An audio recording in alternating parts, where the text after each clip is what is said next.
আসসালামু আলাইকুম।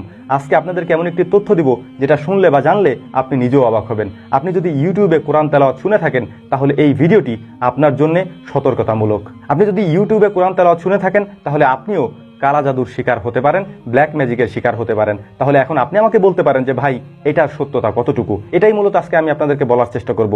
গত কিছুদিন আগে সারা আলী নামের একটি ইউটিউব চ্যানেলে বেশ কিছু কোরআন তেলাওয়াত আপলোড করা হয়। তার মধ্যে একটি কোরআন তেলাওয়াত প্রায় 5 ঘন্টার ছিল। ওই কোরআন তেলাওয়াতটি নিচে লেখা ছিল যে এই কোরআন তেলাওয়াত শুনলে আপনার নিশ্চিত ঘুম আসবে, এবং আমরা অনেকেই এই কাজটি করে থাকি। কোরআন তেলাওয়াত চালিয়ে দিয়ে ঘুমিয়ে যাই, বা আমাদের যখন ঘুম না আসে তখন আমরা এই কাজটি করি বা বাসায় চালিয়ে রাখি।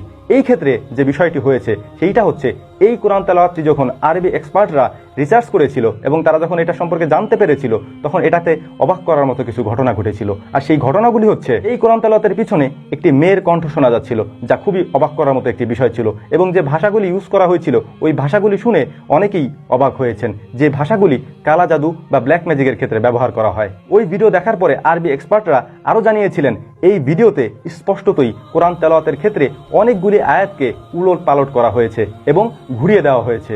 আর এক্ষেত্রে স্পষ্টতই এই ভিডিও যারা দেখবে তারা কালা জাদু বা ব্ল্যাক ম্যাজিকের শিকার হবেন। এখন অনেকেই প্রশ্ন করতে পারেন যে এরকমটা তো হতেই থাকবে, কারণ তারা তো থামবে না, এবং অনেক মুসলমানেরা আছেন যারা এটা শুনতে থাকবে, তারা এটা বুঝবে না। তাহলে তাদের করণীয় কি? আপনাদের উদ্দেশ্যে আমার একটা পরামর্শ থাকবে, আর সেইটা হচ্ছে, আপনি যদি পবিত্র কোরআন ইউটিউবে শুনে থাকেন তাহলে অবশ্যই এমন কোনো নির্দিষ্ট চ্যানেল থেকে শুনবেন যেখানে আপনি এটা নিশ্চিত হতে পারবেন যে তারা এরকমটা করবে না, বা মুসলমানদের কোনো চ্যানেল থেকে শুনতে পারেন। কারণ অনেক ফেক চ্যানেলই এখন তৈরি হবে এরকম কালা জাদু করার জন্য, ব্ল্যাক ম্যাজিক করার জন্য। আর এইটা এখন খুবই স্বাভাবিক একটা ব্যাপার হয়ে দাঁড়িয়েছে। আর এ কারণেই আপনি অসুস্থ হতে পারেন। আপনার উপর কি কি আসর পড়তে পারে এই সম্পর্কে আপনি নিজেও হয়তো কোনো ধারণা রাখছেন না। আপনি অসুস্থ হতে পারেন কোনো কারণ জানা ছাড়া। আপনি সুস্থতা অর্জন করতে পারছেন না, ডাক্তার দেখাচ্ছেন কিন্তু সুস্থ হচ্ছেন না।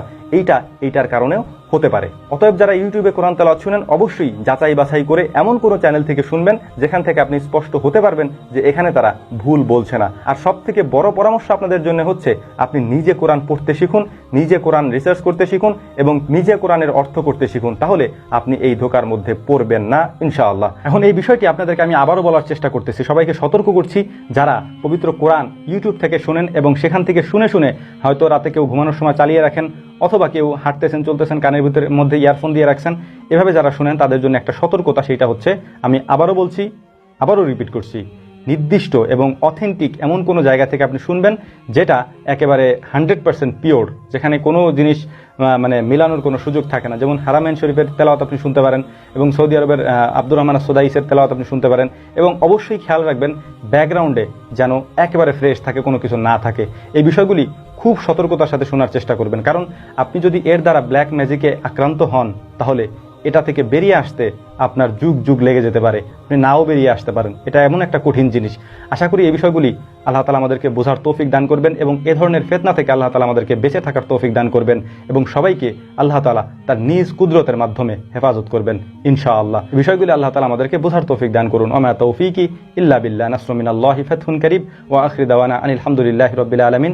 আসসালামু আলাইকুম ওয়া রাহমাতুল্লাহি তাআলা ওয়া বারাকাতুহু।